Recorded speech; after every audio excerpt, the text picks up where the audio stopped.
Okay. The topic that is on the screen here, it's a small screen, but I can tell you what it says. It says, Beyond Nirvana, the Path of Yoga. Now, this may be useful. I mean, the audience here is almost entirely non-resident Indian or descent, even born in America, but, you don't know so much about Buddhism, but Buddhism has become a popular item in the world.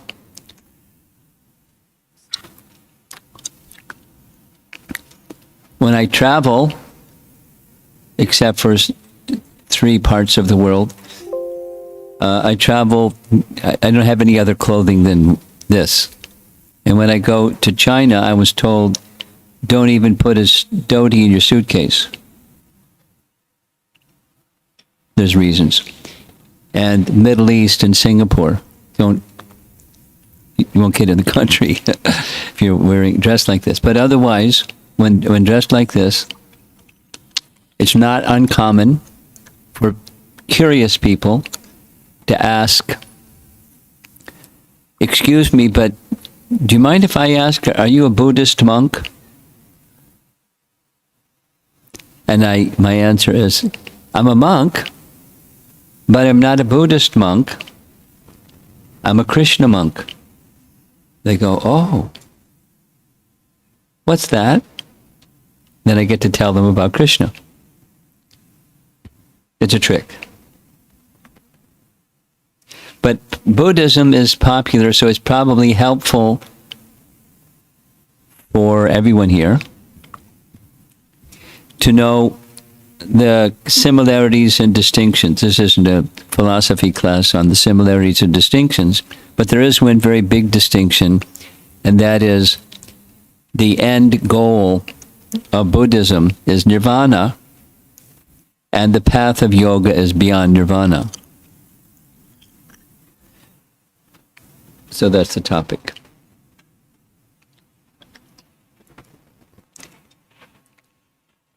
The image on the screen is a small screen. It's not even showing on the screen. What happened? There we go. There it is. The image on the screen shows a stairway going into the sky, and you just keep going and going and going. And if you're on the path of yoga, what is this nirvana place? What's the goal of Buddhism? It's interesting that nirvana is drawn from the Sanskrit texts, the Vedas, which Lord Buddha rejected. We know this in the Hare Krishna movement. We know why, at least on the external reason why. The external reason why was there was misuse of the principle of animal sacrifice.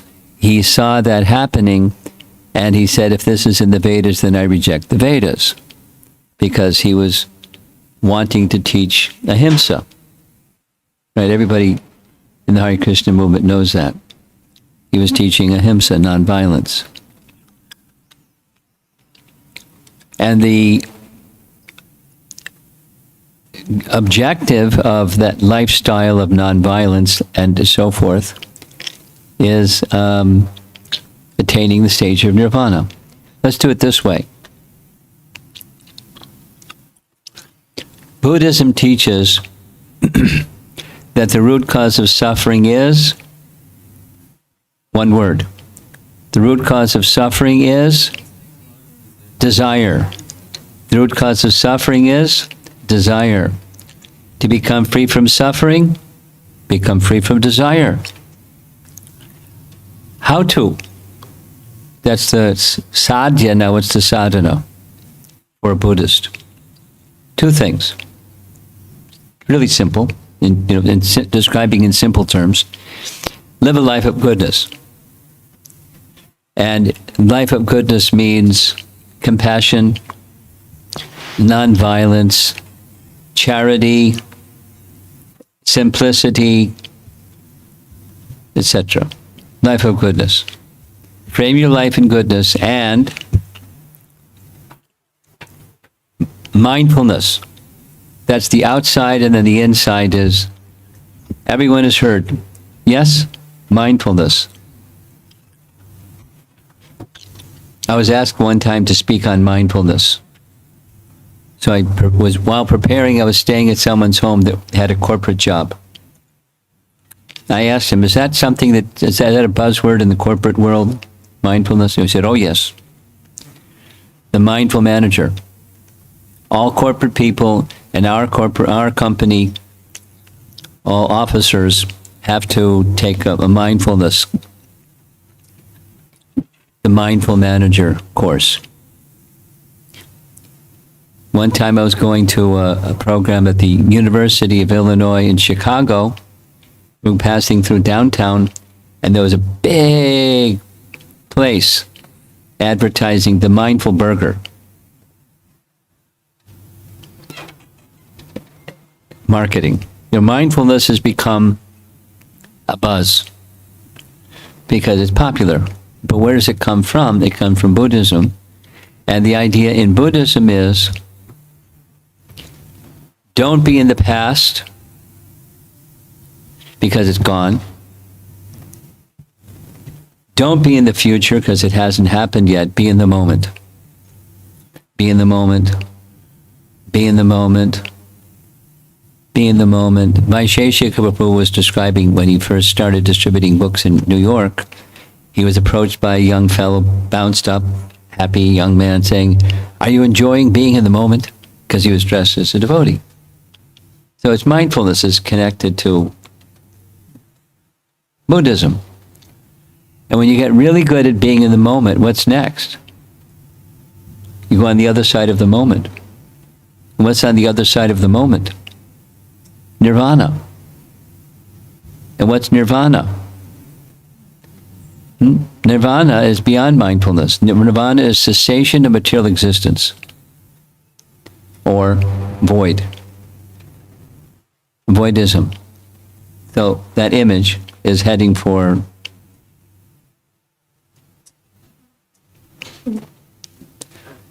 not heading for Krishna. So in our Krishna conscious teachings, in Vedic teachings, same question. What the root cause of suffering is? Ignorance. Listen to Prabhupada's lectures and you'll hear it again and again and again. The root cause of suffering is ignorance. How to get free from ignorance? How to get free from suffering is get rid of ignorance.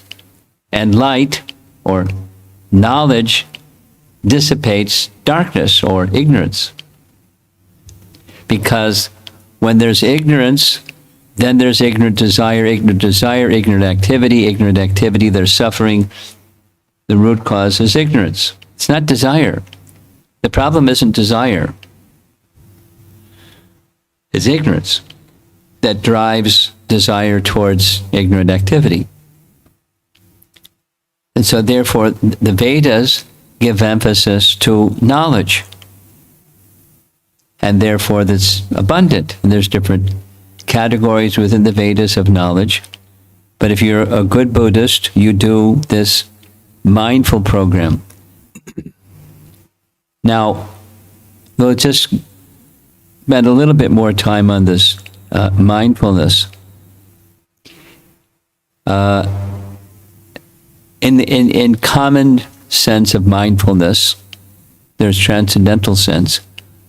Common sense of mindfulness is the ability, a human ability, to be aware of your feelings and what's going on around you without being overwhelmed by that.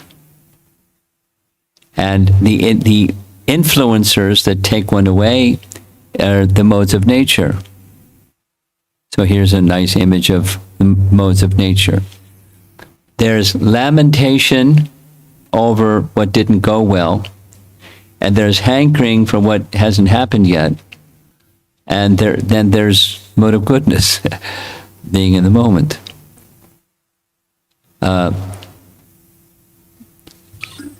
We're conditioned souls very much influenced by the modes of nature.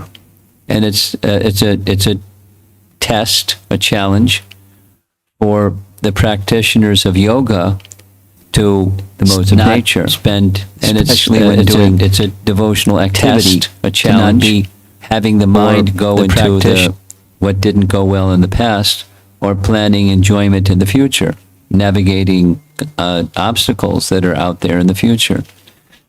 But simply staying with the Hare Krishna mantra, for example, mindful chanting. We find this described in Bhagavad-Gita. I requested a Bhagavad-Gita, and they very kindly brought one. It's in chapter 6 of Bhagavad-Gita. What's the title of chapter 6, Bhagavad-Gita? Chapter 6, Bhagavad-Gita. Dhyan, yoga, meditation, right? And the chapter 6 it's a very simple rendering of the eightfold yoga system, Ashtanga Yoga. You may be interested to hear. There are yoga instructors that claim in cities to be teaching Ashtanga Yoga. But Ashtanga Yoga doesn't take place in cities. But the final three stages of, yama niyama, asana, pranayama, pratyahara. What's pratyahara? Pratyahara is withdrawing the senses to a resting place within. It's like what Bhishma Dev did when it was time, when Makara Sankranti came and it was time to leave. His senses didn't retract within his body, rather the subtle senses that were extending out to do service for Krishna, they were withdrawn by that pratyahara process and consolidated with concentration within. That's the pratyahara. And then dhyan, dharana, and samadhi. The degrees of bringing the mind to the Supreme, fixing the mind at the Supreme, complete trance upon the Supreme. Dhyan, dharana, samadhi. So they're in a summary way described in chapter 6. I'm just going to read a little bit what that samadhi stage, because it's connected to our topic this evening. Here's the verse. Well, go back to text 19. As a lamp in a windless place does not waver, so the transcendentalist whose mind is controlled remains always steady in his meditation on the transcendent, capital S, self. So that's mindfulness in yoga system. Then, in the stage of perfection called trance or samadhi, one's mind is completely restrained from material mental activities by practice of yoga. Now this is describing Ashtanga Yoga, and the purport will hear Prabhupada immediately connected to the Bhakti Yoga process. This perfection is characterized by one's ability to see the capital S self, by the pure mind, and to relish and rejoice in the self. In that joyous state, one is situated in boundless transcendental happiness, realized through transcendental senses, established thus, one never departs from the truth, and upon gaining this, he thinks there is no greater gain. Being situated in such a position, one is never shaken, even in the midst of greatest difficulty. This indeed is actual freedom, from all miseries arising from material contact. So miseries arising, the senses are still in contact. There's still an awareness of what's out there in the field of the material energy, but it's not the absorption of one's consciousness. One doesn't become asleep or dull. There's awareness, but concentration is elsewhere. And because concentration is elsewhere, one can rise above worldly absorption. Harisori told me a couple of stories about this. Harisori was Prabhupada's servant for many years. Not, very wonderful devotee and challenging service. So he described one time Prabhupada had an abscess. Abscess means an infection in your tooth. And it was swelling. His jaw was swollen. So they asked Prabhupada if he wanted to go to a dentist. And Prabhupada said, no, just give me some cloves. So he put some cloves in between his cheek and his swollen tooth and just carried on with the service like wasn't even there. And anyone that's had abscess, any kind of infection, it's painful. But he just carried on like it wasn't painful. And when taking prasadam, Harisori said, Prabhupada reached in his mouth, pulled out his tooth, handed the tooth to Harisori and said, here, you can keep this, and went on with having his meal.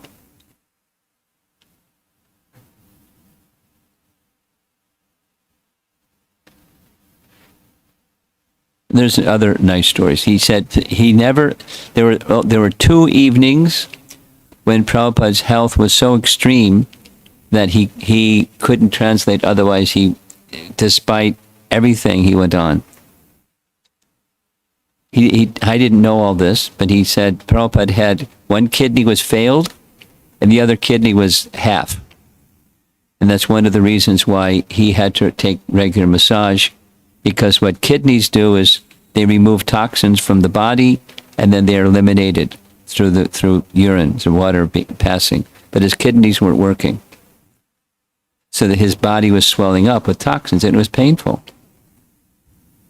But he just went on like wasn't there.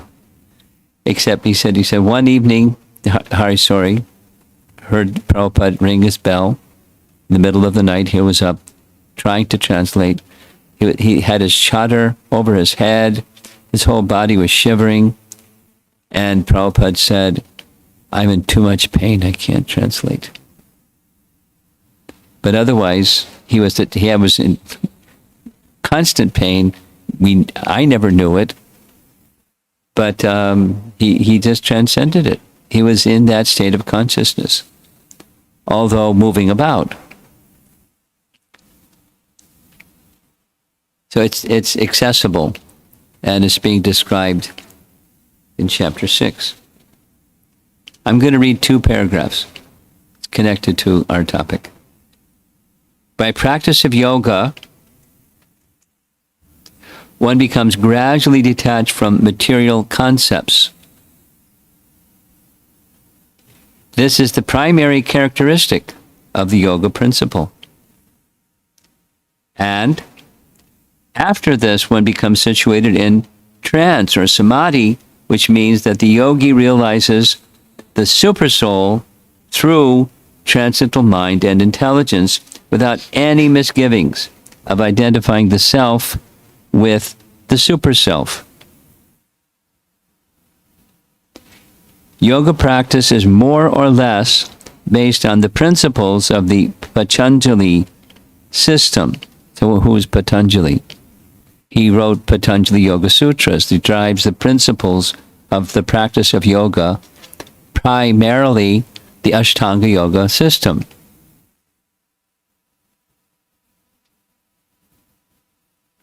Some unauthorized commentators try to identify the individual soul with the super self, and the monists think this to be liberation, but they do not understand the real purpose of the Patanjali system of yoga.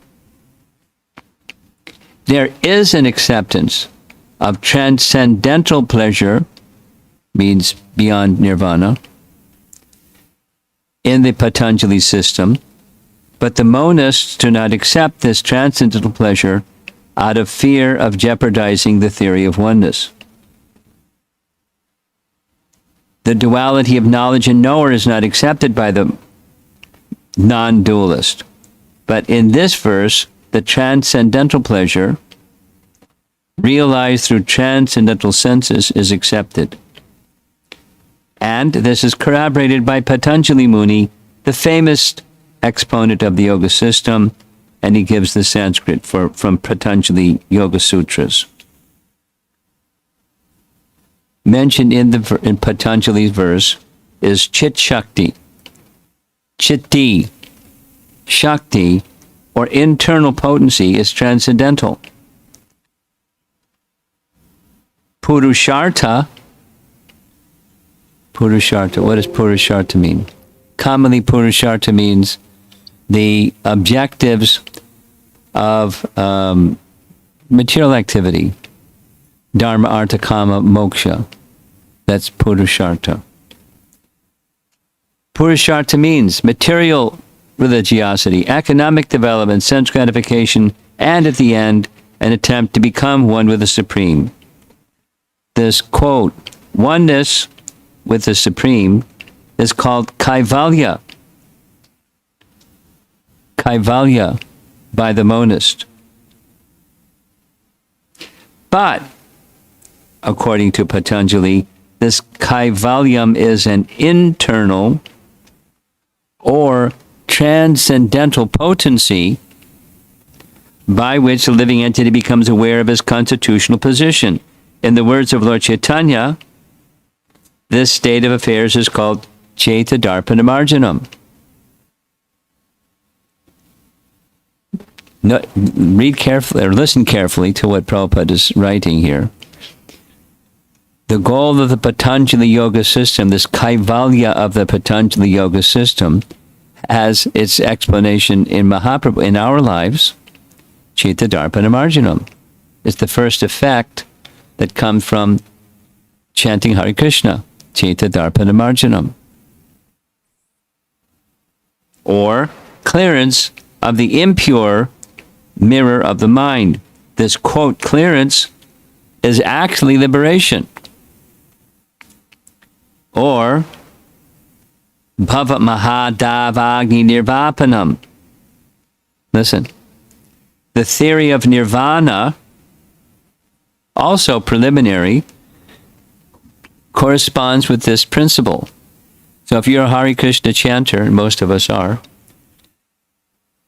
the first two of the 7 items mentioned in Shikshastaka 1, it's covered. Nirvana, that is aspired for by the Buddhists, is in those first 2 of 7. Chaita Darpana Marjanam, Bhava Mahadavagni Nirvapanam. If you do your chanting properly, that's where the train is going to take you. To nirvana, to liberation. The theory of nirvana, also preliminary, corresponds with this principle. In Bhagavatam 2:10-6, this is called Swarupena Vyavastati. Swarupena Vyavastati. There it is. What's Swarupena? Swa, Rupa, is one's own form. Vyavastati, becoming situated in. The form of the living entity. That is, living entities have a sarup. We have a constitutional spiritual form. So this 2:10-6, some of you like reading Prabhupada's books, and if you haven't yet gotten to that stage, let's go together and get to that stage where you like reading Prabhupada's books. In Canto 2, Chapter 10, the very first 2 verses list the 10 topics of the entire Srimad Bhagavatam. I'll say it again. Canto 2, Chapter 10, the first 2 verses have the list of the 10 topics. And one of those 10 topics is mukti. It's one of the topics discussed in Bhagavatam. And after that list, by the time we get to verse number 6, Shukadeva Goswami explains what the Bhagavatam teaches about mukti by using this phrase. What is mukti? It's not nirvana. It's svarupena vyavastati. Beyond nirvana is being situated in your swarup and doing your spiritual activities that are beyond the cessation of material activities. Because what's nirvana? Cessation of material activities. Let's go back to the Buddhist. The Buddhist wants to end suffering and wants other people to end suffering, and so they encourage that process. The mode of goodness and mindfulness. And with great discipline, mindfulness, the other side of the moment, entering into the realm of nirvana. What's there? Nothing. Cessation of material existence. No description of what's positive, just cessation of. No definition by negation. Everyone's with me. I don't see any puzzled expressions. I'm looking for those question marks on the forehead, like what's he talking about? So I think you're with me. I've said it a few times. So what's beyond nirvana? What do you do? When you're in that liberated position, what do? You svarupena vyavastati. You have a spiritual form, and in that spiritual form, you engage in activities. And the other 5 of the 7 items mentioned by Chaitanya Mahaprabhu in Shikshastaka 1 is what you do. Second paragraph of this purport. After nirvana, or material cessation, there is the manifestation of spiritual activities, or devotional service to the Lord, known as Krishna consciousness. In the words of the Bhagavatam, svarupena vyavastati, this is the, quote, real life of the living entity. Maya, or illusion, is the condition of spiritual life contaminated by material infection. No suffering. Liberation from this material infection does not mean destruction of the original position of the living entity. Patanjali also accepts this by his words. From the first paragraph, he repeats in the second paragraph, Kaivalyam Svarupa Pratishta Va Chitti Shaktir.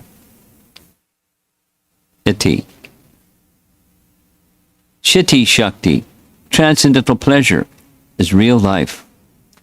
This is confirmed in Vedanta Sutra Anandamayo Vyasat. This natural, transcendental pleasure is the ultimate goal of yoga and is easily achieved by execution of devotional service or bhakti yoga. Bhakti yoga will be vividly described in the 7th chapter of Bhagavad-Gita, and this is a longer purport, but this is just covering the topic of beyond nirvana, the path of yoga. After he gives up the changeable, gross, and subtle material bodies. Changeable, gross, and subtle material bodies. A nice example, vivid example, is that of Narada Muni. We know what his childhood was. He met the Bhaktivedantas. They gave him a process of meditation and mantra. His mother died. He went traveling here and there. He eventually saw the Supreme Lord directly before him, and then he disappeared. Encouraged him, continue like this for the rest of your life, and you will achieve this liberation, or mukti. And the painting is an artist's illustration of when he left his body. Instantly, the language of the Bhagavatam is as lightning and illumination occurs simultaneously, it's not like lightning and thunder. Lightning and illumination occurs simultaneously. Narada manifested that form that we see in this nice painting. Because this happened at the end of a previous day of Brahma, Narada was able to, in his spiritual form, exist until the next day of Brahma. In the beginning part of the next day of Brahma, Narada was manifest directly from the body of Brahma.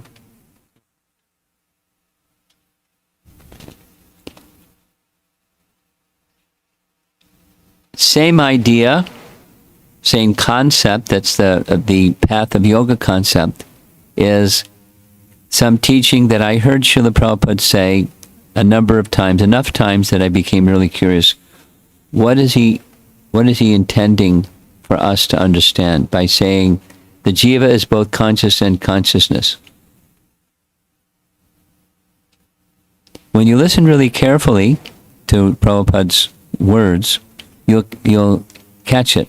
He'll say this. He'll say certain things a number of times and doesn't always elaborate and explain it. So I was curious, but it's pretty easy.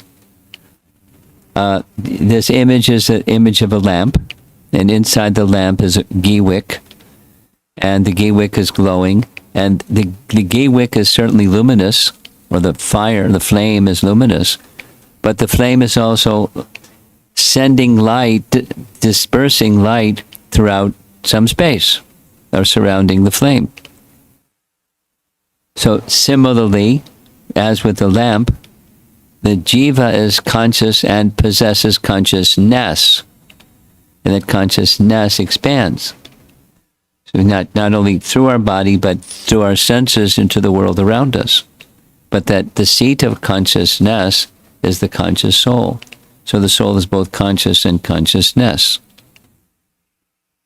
And Krishna consciousness is to extend that conscious soul's connection with Krishna. And that's what Krishna consciousness is.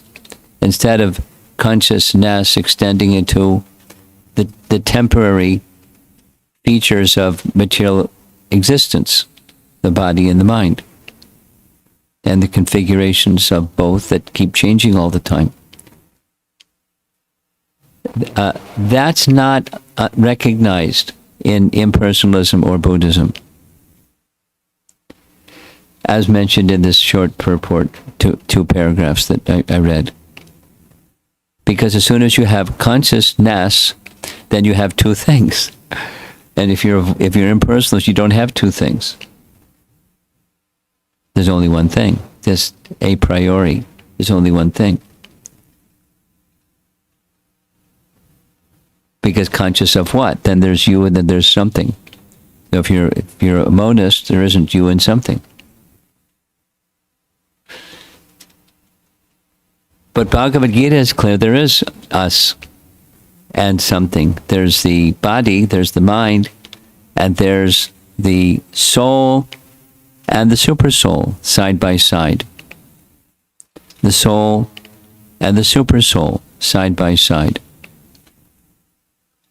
We know this soul and super soul side by side from Mundaka Upanishad, very essential in our Vaishnava teachings, as Vedic teachings, the path of yoga, has this understanding of two birds in a tree, one enjoying the fruits, the other witness of the one enjoying the fruits.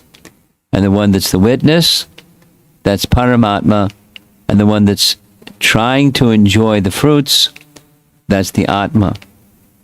And we're very, very busy in the Atma side trying to enjoy the fruits, when instead the Vedas and the path of yoga want to turn our consciousness to the witness, to the Supreme. And what about the fact that at least while in the conditioned state, we have bodies and minds? There's a holistic picture of the path of yoga where we acknowledge that there's bodies and minds. And we have needs of our body and needs of our mind. and we have social needs. So is it possible, this comes up in Queen Kunti's prayers, is it possible to have a relationship, a soul-to-soul relationship in this world where there's two bodies and two minds? Is it possible? And it is possible by the via medium of a relation with the super soul. So the image here on the right side is a nice fellow, Chinese man, and looks a little old. Looks like he's smoking something that he's not a Hare Krishna guy. But he's a nice man, and he has a friend, and they have some similarities.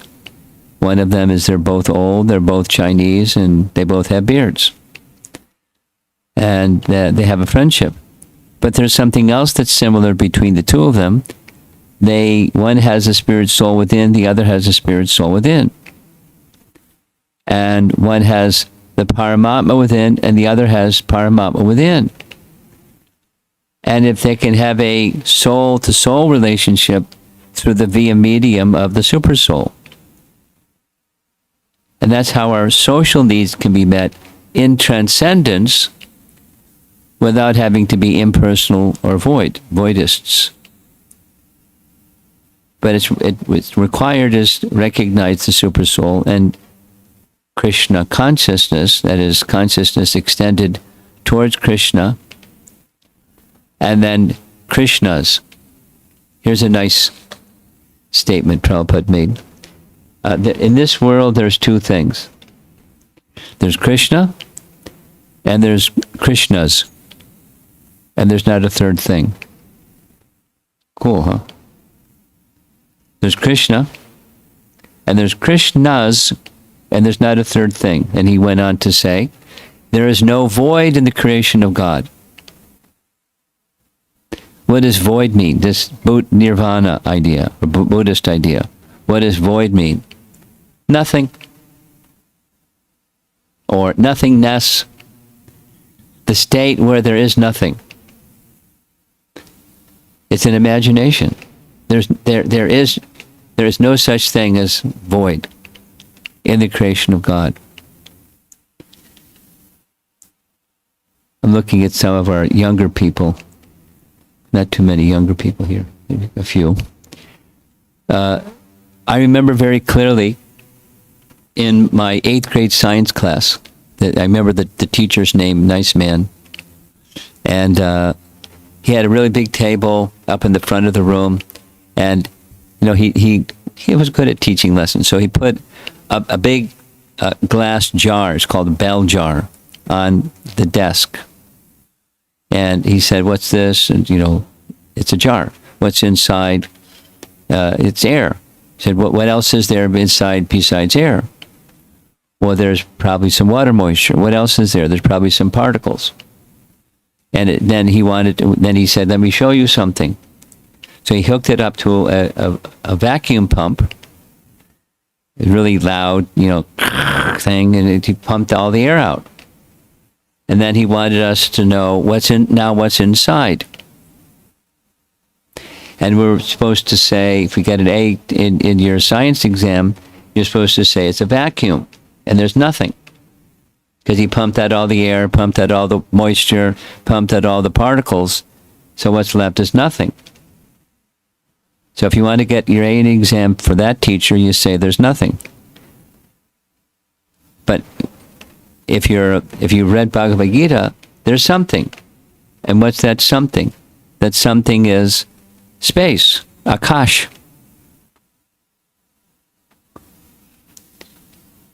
Even if somebody becomes successful to pump everything out, it's part of the creation of God. There's space in between, really thick glass in the bell jar. There's no void in the creation of God. So the aspiration to enter into void is notional, but it's not a place. It's a definition by negation, and how long can you stay in the definition by negation space?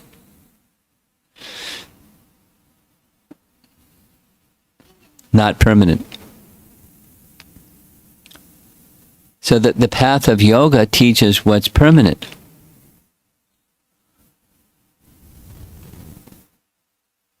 There's been a little, some of you, this is a 201 topic. So far it's been kind of 101. Get ready for a 201 topic. There's been some discussion of late. Aruya Krishchena Param Pradam Tada Patantyato Nadvara Yushmadangraya, that verse from the Bhagavatam. Manovrate Nasati Dhavato Bahi. One who enters into the Brahmajyoti, is it possible to fall from the Brahmajyoti? And there's two opinions. We're used to different opinions. One opinion, this is amongst devotees. One opinion is no. The other opinion is yes. The opinion that's no, that says that verse in the Bhagavatam is Vimuktimaninas. Vimuktimaninas are those who think themselves to be liberated but are not really liberated. And when you think yourself liberated but you're not really liberated, you come back again.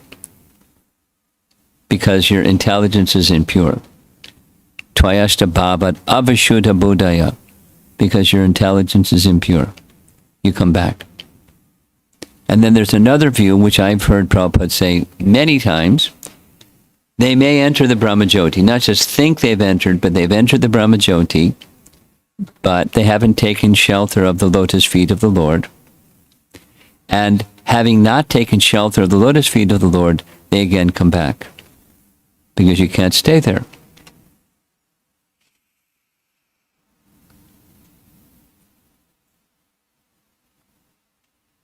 I'm bringing this up because I just had some interaction with some devotees on this topic. And there's different views.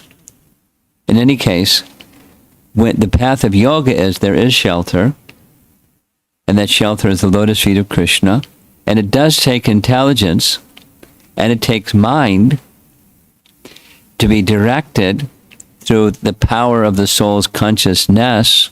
It's of the soul to direct the intelligence, to direct the mind to the lotus feet of Krishna. And that means service in your spiritual form, Swarupena Vyavastati, in Krishna's service.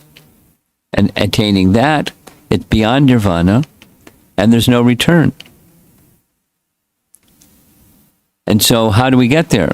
That's the goal. Then our sadhana, primarily and essentially, is sound, and primarily and essentially in a really distilled form is the sound of the holy name. And then the qualities, form, activities, etc. of the personality of Godhead.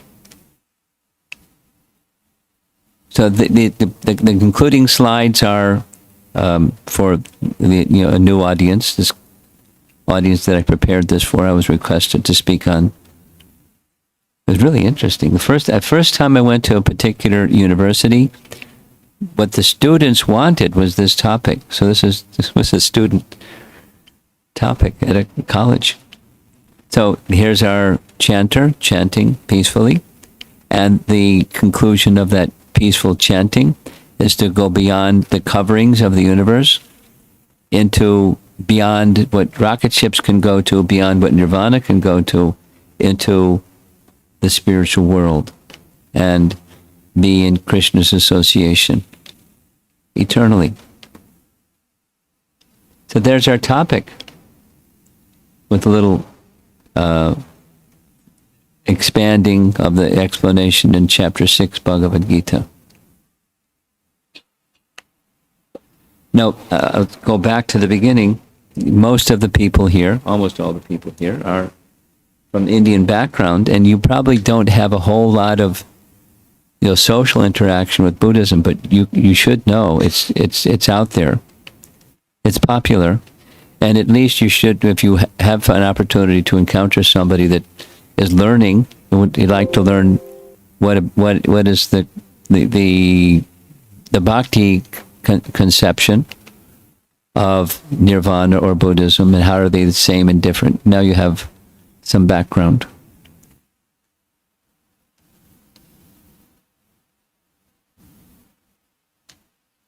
There's similarities, lots of similarities, and there's some significant distinctions as well.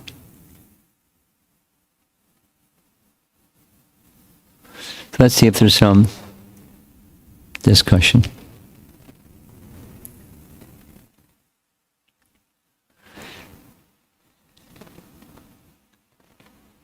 We have an extra microphone we can pass around. A little noisy. Can you turn it off does it have an off switch or no? Okay. Over here, look at this. Hare Krishna, Guru Maharaj. My question is, there is some concept of Nalakuvera, which is Concept of? the deity Nalakuvera, which comes from Buddhism descent, and also they go by guiding angel concept. Somehow I'm having a hard time hearing. Can you hear?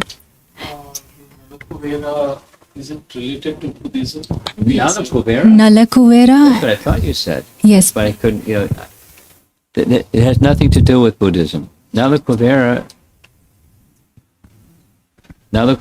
yes. There is a Chinese couple who do the past life regressions, and they mentioned that their source was Nalakuvera, and also they go by the concept of guiding angel. So By the concept of? guiding angels. Angels. Guiding angels. Guiding angels. Yes. So I was curious to know, and I was wondering, is that related to Buddhism? It sounds like Kitri.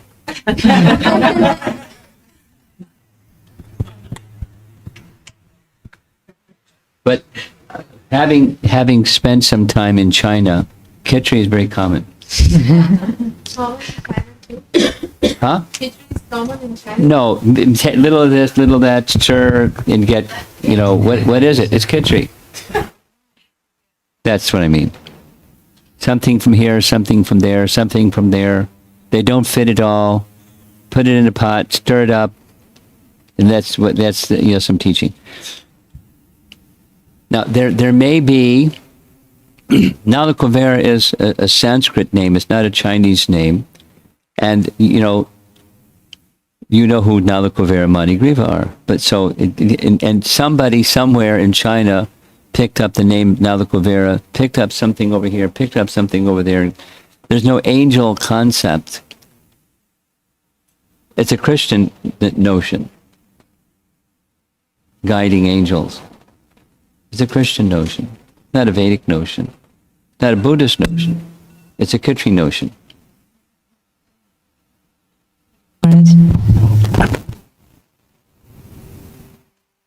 Hare Krishna. Is it okay? Keep trying.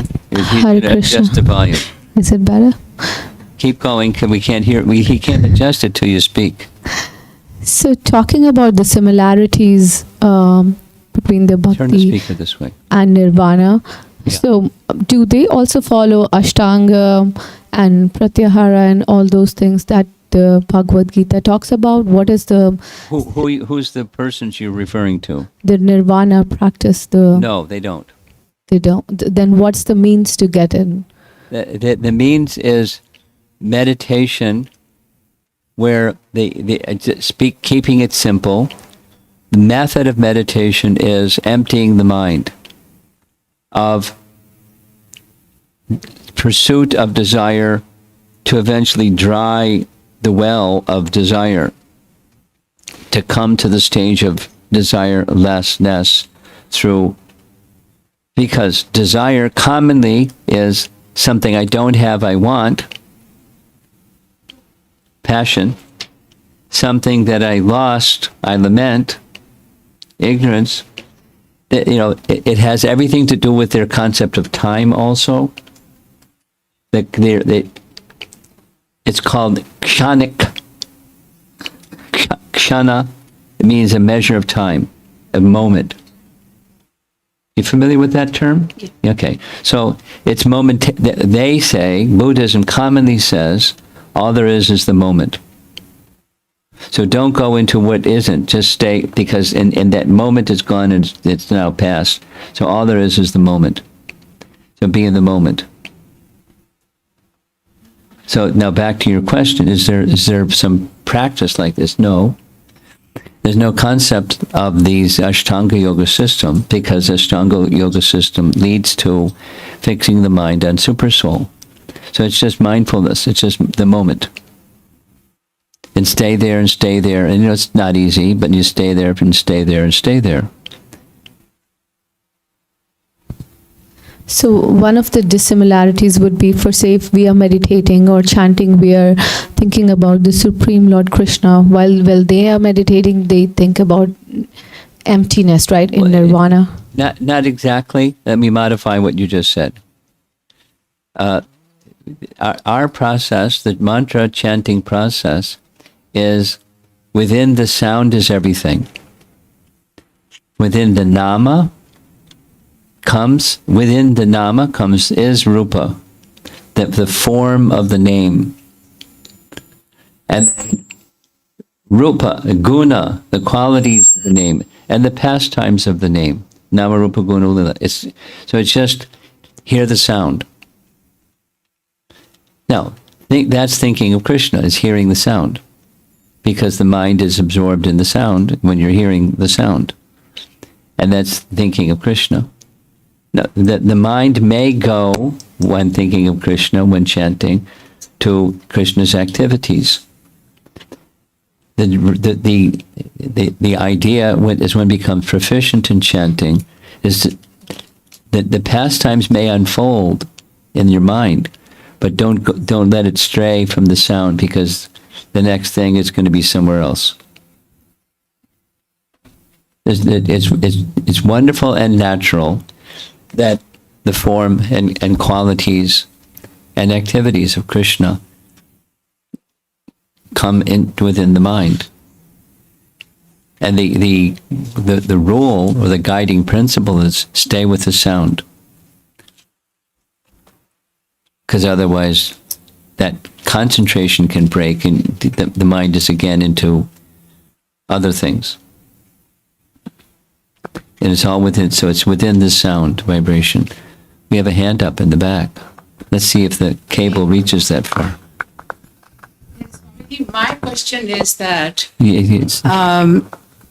Buddha was the avatar of Krishna, right, in Kali Yuga?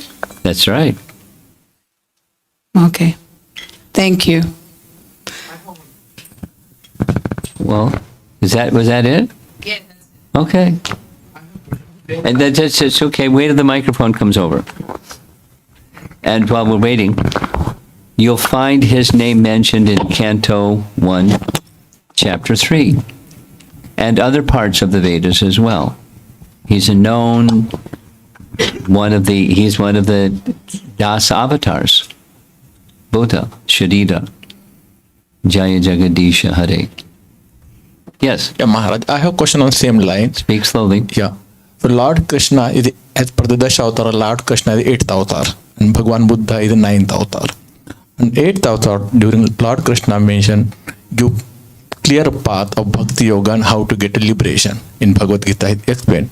Then why in 9th avatar, Lord Buddha only gave the path only up to the Nirvana, not up to the liberation? Are there any reasons in the scriptures? Yeah. I'm waiting for you to set the microphone down. Yeah. Because you want to say something more. So no, just I was asking, are there any reason Yes, why? I got the question. Yeah. That's what. But you got the microphone in poised like you're going to say something further. That's why I'm like pausing. Okay.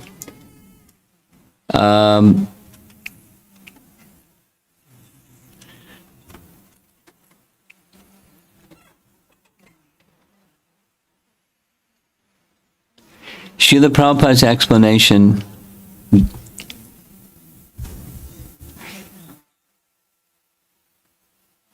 Srila Prabhupada's explanation goes something like this.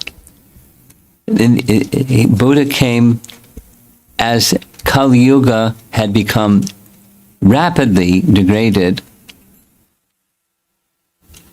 He was rejecting the Vedas because Kali Yuga had been misusing the Vedas, exploiting the Vedas for the wrong purposes. So he rejected the Vedas and he established principles that were in the Vedas. Some principles that were in the Vedas. And that then Shankaracharya came after him, same principles, basically covered Buddhism, to then teach the Vedas have to be accepted. And he was successful and very powerful. And then following Shankaracharya, yes, the Vedas have to be accepted, and the Vedas teach about Vishnu. So Vaishnava Acharyas came. 4 principal Vaishnava Acharyas came in 4 principal lines. Establishing Vishnu is the purpose of the Vedas. And then Chaitanya Mahaprabhu came. The explanation is the purpose of Buddha teaching less than stopping at nirvana and not going further was there are persons in this just to uplift people to some degree so that they can then at least the dry wood is easier to ignite than wet wood.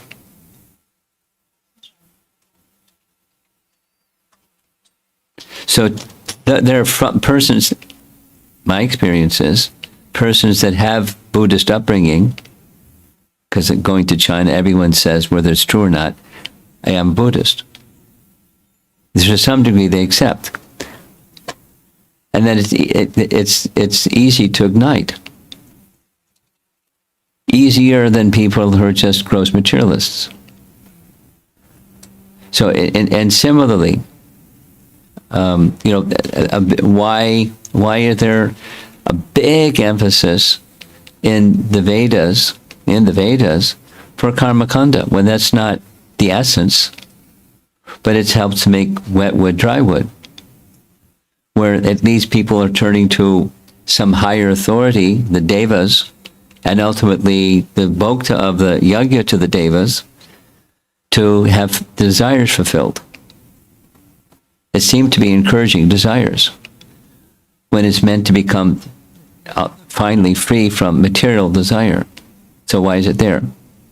It's a similar question with a slightly different answer because it's within the Vedas, but he's an incarnation of Krishna. So why is he teaching something less? It's a safety net for persons who, in this age of Kali, become so degraded. There's some position that's a little drier than wet. Just totally degraded. Rejecting. So he rejected the Vedas, but then taught things that are within the Vedas. Follow me. And do things that are in the Vedas. And including the very word nirvana. It's a Vedic word. It's very clever. And as this age, our modern time, put it this way, Buddhism has become well known. And people use the nomenclature of Buddhism.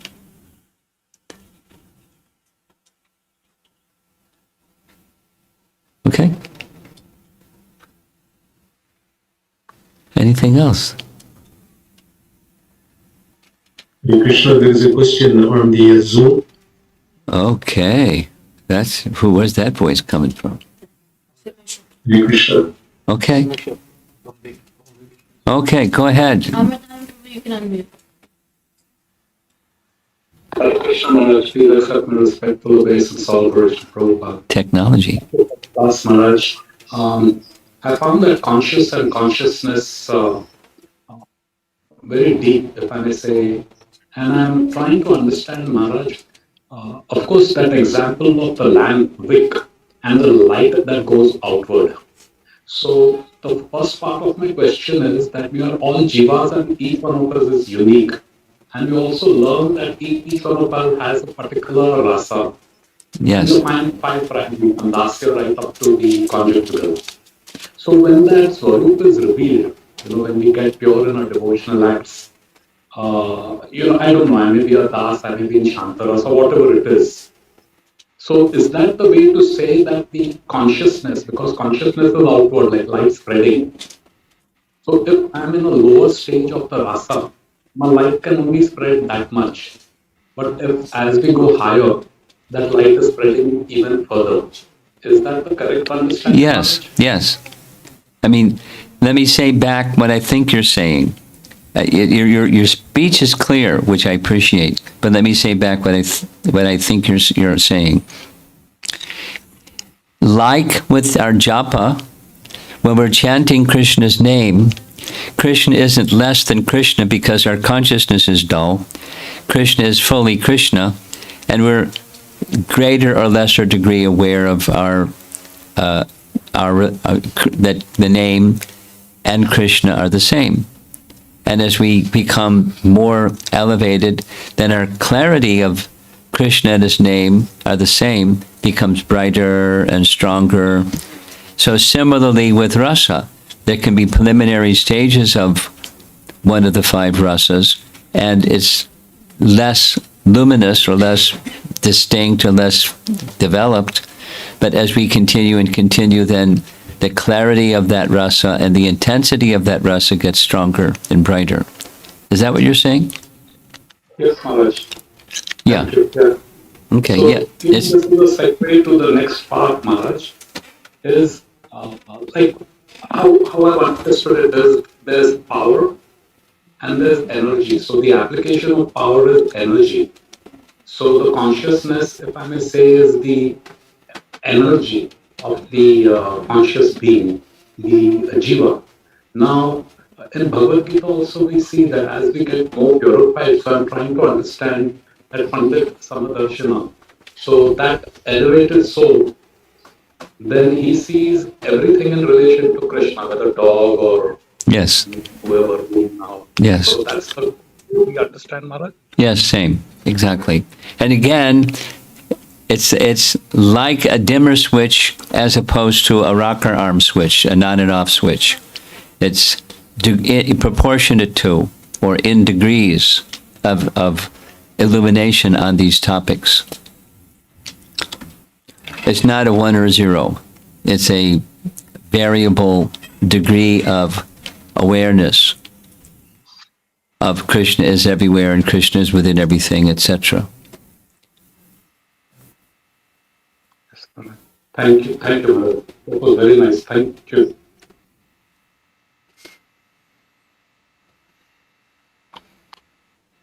I see a hand over here. Do we have a microphone?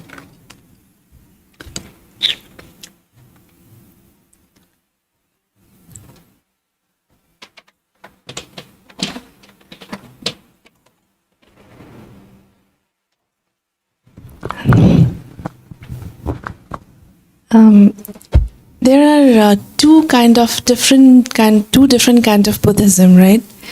There's more than two. There's many. All right. Okay. Oh, many. Okay. So, how you can differentiate that? Because there is one is Mahayana and there is another is Theravada. Yeah.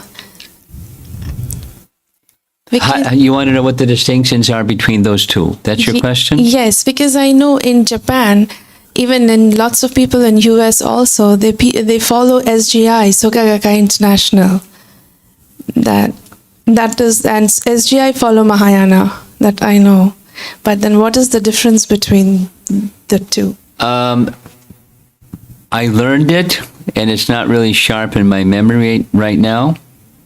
But there's other very significant brands besides those two. Those are prominent ones. I'll say two more, because I know more about the two more.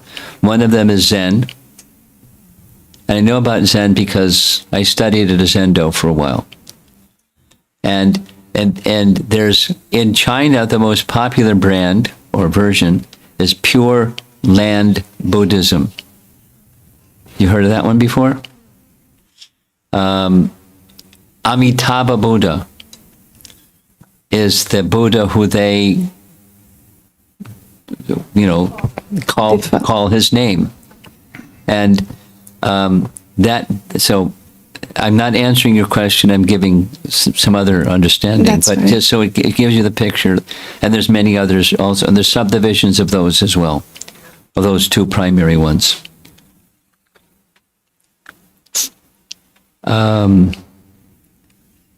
Okay, Amitabha Buddha.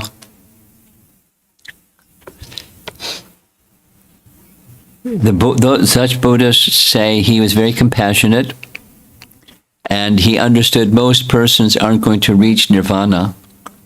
So he wanted, out of his kindness, he created this other place called Pure Land. And the description of Pure Land sounds very much like heaven. The words are different, etc., etc. It doesn't speak anything about angels.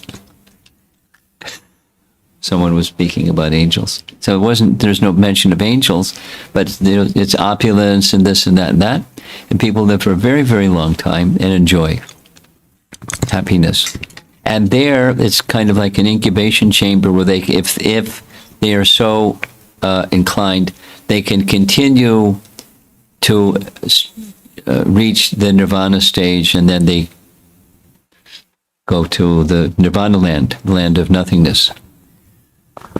But that's something that's popular in China today, mainland China. Thank you so much. I have a document that makes a distinction between these Mahayana and Theravada, and I can't recall the distinction. And over time, a lot has changed. So there's branches and sub-branches and sub-branches.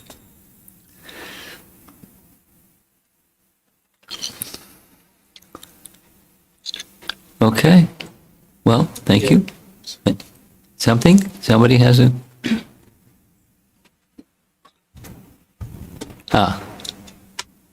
Krishna Maharaj. Maybe this is stupid question, but I'm trying to just, out of curiosity, I would like to know, you mentioned in your pravachan that there is two souls, one is Atma, another is Paramatma. Yes. In real world, right, we see there are good people, there are bad people. So who drives them? A bad people with a bad thought, if there is a Paramatma, and Atma and Paramatma both lives within? Well, I'll respond to your question by modifying the question. It's not... Sorry, he want to also ask some question. Sorry about that. Okay. Let me respond to his question. It's not that someone drives the Atma. Prakriti is under the direction of Supersoul, the jurisdiction of Supersoul, and according to the desire, this is where Buddha gets it right, for sure. According to the desire, which is impacted by the modes of nature, living into the desires, good or bad, or blue, red, or green. And according to the desire, then there's ignorant activity influenced by the modes of nature. And with the ignorant activity comes consequences that creates turmoil in the world. So your question was, who drives it? It's Prakriti drives it. And Prakriti is under Supersoul's direction. But Supersoul doesn't wish for living entities to do foolish things. The living entity, the Supersoul sanctions, because without the sanction of the Supersoul, bad people can't do bad things. Good people can't do good. Nobody can do anything without the sanction of the Supreme. It's not wishing them to do that. He's not driving it. He's sanctioning according to their guna and karma.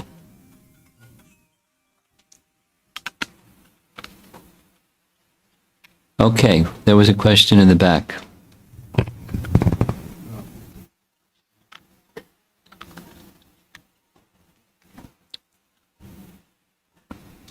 Hare Krishna. Hare Krishna. This is a question about America. America.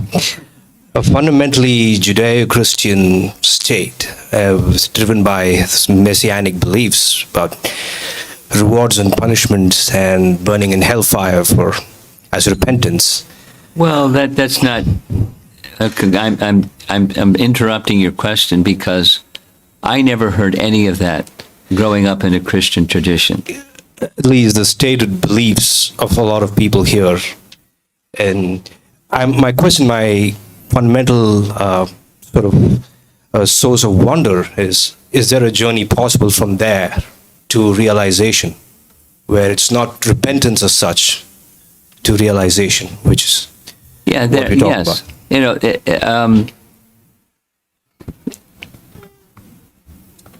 yes. And the path of realization is for persons who abide by. And then there's degrees of abiding by the teachings of Christ. And worldly people can abide by the teachings of Christ, and very monastic, life-oriented persons can abide by the path given by Christ. It's not only for monks, it's for worldly people as well. There's a path of realization and path of redemption and, a path of spiritual elevation. Now, how far do they go? It depends a lot upon the teachers that they hear from and what their understanding of the teaching is. So, a lot of it comes through filters and etc. But the principles are there. The path of realization is there.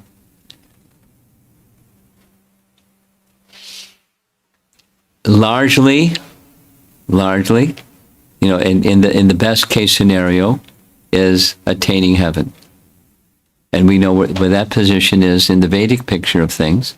But that's largely the realization attainment. At least that's my understanding. Largely, that's the objective, at best. And there's a lot of things that are less than best. Okay. Thank you. Okay, I think we're one online. Could you pass the microphone up, please?